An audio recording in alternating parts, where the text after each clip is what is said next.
Israel attacks Rafah. We are still operating in the Gaza Strip and will continue to do so. Despite a ceasefire offer. An officer answers to the call of duty. Once I opened the door and, we seen the baby, I'm like, oh man, like it's really going down. Facing a stressful task with a pregnant mother. And feeling the Clark effect. She's changed basketball for women. How this superstar athlete is elevating the league she's in. These stories and more coming up on Newsbreak. Hello, South Florida. I'm Benjamin Cure. And I'm Anthony Cruz. Today is May 7th, 2024. Live from the Lee Caplin School of Journalism and Media in North Miami, this is Caplin News. Offer an attack in Gaza after a refused ceasefire proposal. As of this morning, Israel has seized control of the Rafah border crossing that lies between the Gaza Strip and Egypt. This comes after reportedly stalled talks with Hamas regarding a three-phase deal for a ceasefire and hostage returns. This follows a night of airstrikes by Israel in the southern Gazan town that is holding roughly 1 million civilians whose lives have been uprooted by the conflict. Though Israeli protesters are urging their government to accept the offer to get back the hostages, Benjamin Netanyahu and his war cabinet says that it is not acceptable as it stands. He wants a ceasefire and a hostage return, but not a permanent ceasefire. Hamas wants a prisoner exchange, hostage return, and a permanent ceasefire. UN agencies say that the blocking of the two main crossings into southern Gaza has cut off the enclave of most aid. Negotiations between Israel and Hamas in Cairo, mediated by Egypt, Qatar, and the United States, are set to continue. This morning, the search and rescue teams continue to work on the scene following a very powerful tornado. The twister was overnight near Tulsa, Oklahoma. According to the Osage County Sheriff's Office, at least one person is dead and upwards of 30 to 40 homes are damaged. Downed power lines, gas leaks, and debris are making roadways very dangerous. Only first responders have been able to get through the neighborhood. An ongoing investigation regarding the arrest of a man in Miami International Airport going on this morning. The man taken into custody on Saturday was David Knezevic, who allegedly kidnapped his wife that was reported missing in Madrid in early February. The Spanish National Police and U.S. Customs Border Protection are also involved in the investigation, as Knezevic awaits his initial appearance in federal court. NASA astronauts will have to wait another day before launching the Boeing Starliner spacecraft after a problem with an oxygen relief valve caused the delay. The launch was scrubbed last night. The Starliner project has been nearly a decade in the making and has reportedly cost Boeing $1.4 billion more than it planned to spend. NASA announced that the two astronauts, Butch Wilmore and Sonny Williams, would remain on the ground until at least Friday. A mother and her baby are recovering this morning after a police officer springs into action during a critical moment. It was over the weekend in Baton Rouge. Destiny Allen didn't think she was in labor Saturday morning until instantly she knew. But it was too late to make it to the hospital. That's when Corporal Jason Lee, who was patrolling the area, came in to save the day. He says he thought back to his military and police training to help deliver the baby. All thing that was going in my mind was, we got a mother, we got a child involved, and she's about to have this baby. I'm not a nurse, so like, it means you do the best I can. And it turned out well. No. Baby Noah arrived safely and is doing just fine thanks to Corporal Lee. He kept in touch with Allen, and they say that they both are forever bonded.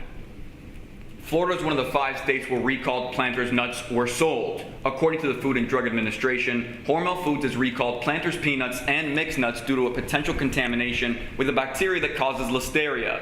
These products were sold in Florida, Georgia, Alabama, North Carolina, and South Carolina. As of last Friday, there were no illnesses reported. Books and coffee have always been a classic combination, but what about books and tea? As Caplin's Amelia Orjuela reports, this is the last standing used bookstore in Kendall, and it goes beyond just selling books. Although Amazon Kindle has taken over the bookstore industry, there's nothing like the feeling of holding a book. In the West Kendall community, a family-owned business holds the last standing used bookstore in Miami-Dade County, but at this shop, people will find more than just books. The Kendall Book Exchange has 30,000 booths, and it takes between 1,000 to 2,000 new books every week to offer its customers an affordable reading experience Eunice Rodriguez is the owner and a book lover. Trade with me. If you bring me books that you do not want that I can sell to other people, the books that are marked half price go down another 25%. So an $8 book has already been marked down to $4. If you trade with me, you pay $2. The bookstore shares the space with Tea and Sanity, a medicinal herb shop operating locally since 2007. Rodriguez is also a self-taught herbalist. We are almost entirely medicinal. We create products for illnesses for the most part. And I have a really good track record of coming up with answers because I'm willing to take a week to work on your problem. And then what happens is you work and you study until you find something that works for somebody. And besides doing remedies, they also make skincare, teas, and wellness merchandise. Leila Rodriguez is Eunice's daughter and a customer herself. We're not instead of medication, we're the alternative. And why not start with the medicinal route first? With over 15 years of experience, this hidden gem provides a cozy atmosphere for customers to spend an afternoon reading their favorite books while taking a homemade natural tea that will suit their bodies. For Caplin News, I'm Amelia Orjuela. No surprise this morning that Miami is near the top of a list of America's worst driving cities, but it's not number one. According to a recent study from Forbes Advisor, the worst U.S. city to drive is Oakland, California, due to the high number of fatal crashes, high gas prices, and long average commute times. Miami was ranked second in the worst cities. In case you're curious, the best driving city on the list is Raleigh, North Carolina, because of safety, driving experience, and the cost of vehicle ownership. In the most anticipated fashion event of the year, the Met Gala, is where celebrities are free to wear the most eye-catching outfits, and this year did not disappoint. Rapper Cardi B, for example, wore a black dress where the skirt was so big, 6 men needed to follow her around to lift the dress for her to walk. She wore it to fit the Garden of Time theme. The gala raises money for the Metropolitan Museum of Art's Costume Institute, where the event is held.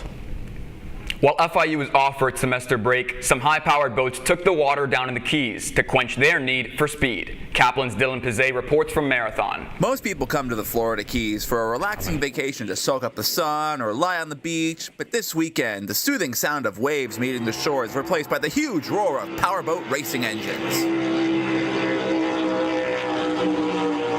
Powerboat racing has been a staple of the Florida Keys for decades, but racing on and off in Marathon makes this the second annual Marathon Powerboat Grand Prix. Offshore powerboat racing may look the same as other forms of racing, but there are some true differences to racing on the water. They're so powerful and the ocean is unpredictable that no one man could handle the throttles and the wheel of one of these boats. Moving at over 100 miles an hour. You need both hands on the wheel, and the throttle man's job is a full-time job. Handling the trim of the boat, getting off the engines when the propellers come out of the water because you'll blow your engines. Having more than one person in the cockpit sounds a bit crazy, so I spoke to a father-son Supercat team for some clarification.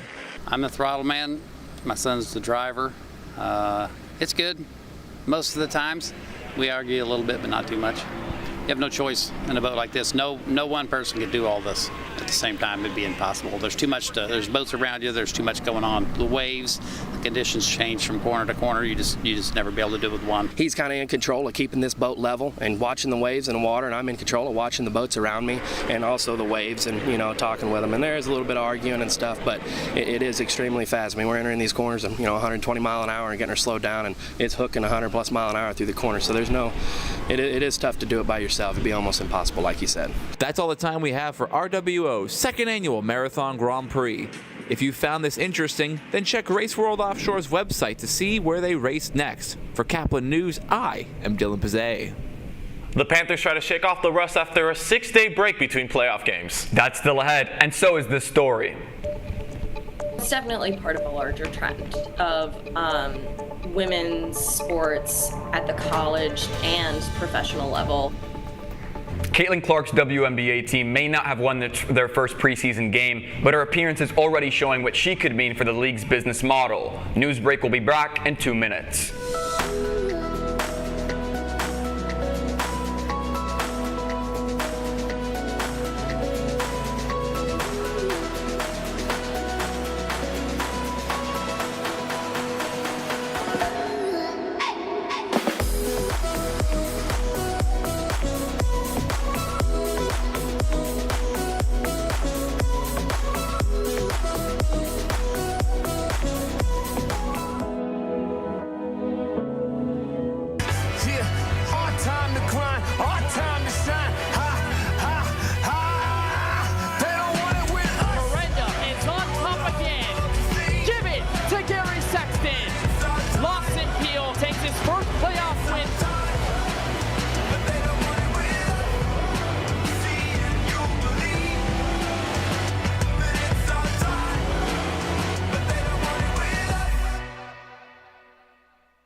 Radcliffe Art and Design Incubator is the velocity accompanying the fellow's rudder, as in a boat. Unless there is movement or action, the planned direction is of little consequence. We encourage the creative ideas into action, and from the experience of doing, we critically assess the feedback, adjust, and set out to rediscover the potentialities of an entrepreneurial mindset.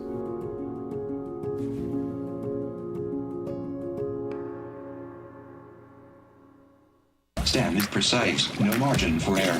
Dare to forget that. Dare to have fun with it. Get weird with it. Dare to send those old STEM theories flying past the neighbor's house into outer space. Dare to program something internet-breaking, record-breaking. Dare to blow their minds. Dare to learn the difference between sedimentary and metamorphic rock. Go find those rocks. Dare to keep daring. Dare to STEM. Check out She Can STEM to get started.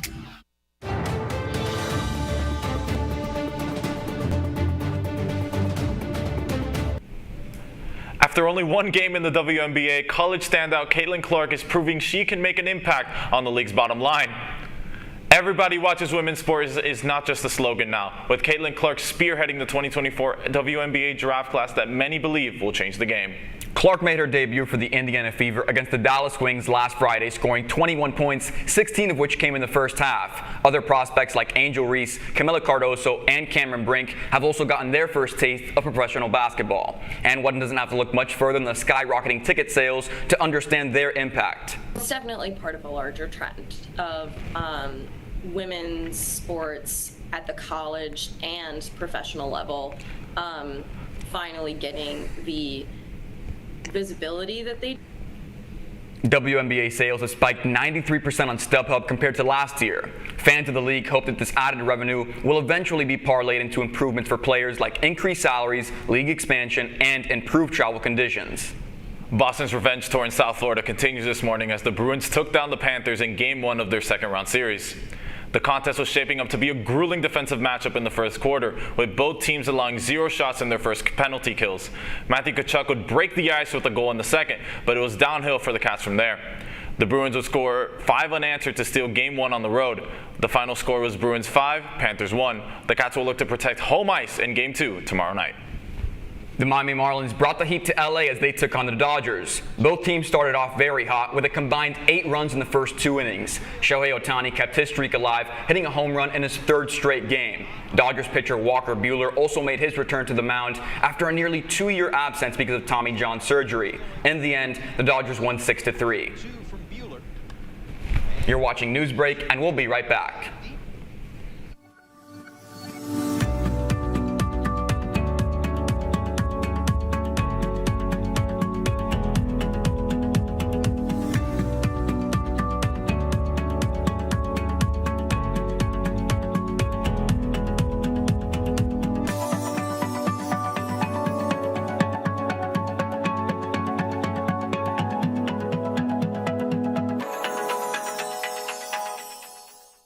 See us dream.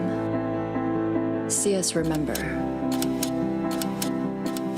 See us protest. You matter. Your feelings matter. Your identity matters. Everything about who you are matters. See us fight back. See us rebuild. See us shatter stereotypes. See us inspire. See us united. See us now. There are 16 million children struggling with hunger in America. That's 1 in 5 daughters, sons, neighbors, and classmates who don't know where their next meal is coming from. Yet billions of pounds of good food go to waste every year. It's time we do something about it.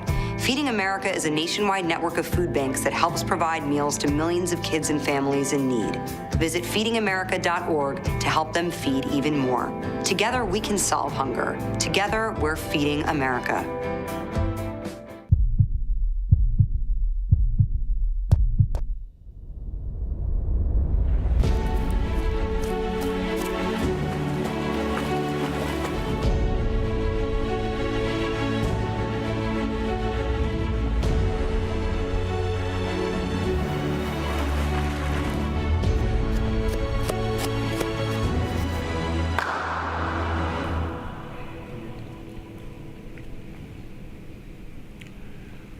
That's all the time we have for Newsbreak. I'm Benjamin Cure. And I'm Anthony Cruz. Get more news anytime at caplinnews.fiu.edu.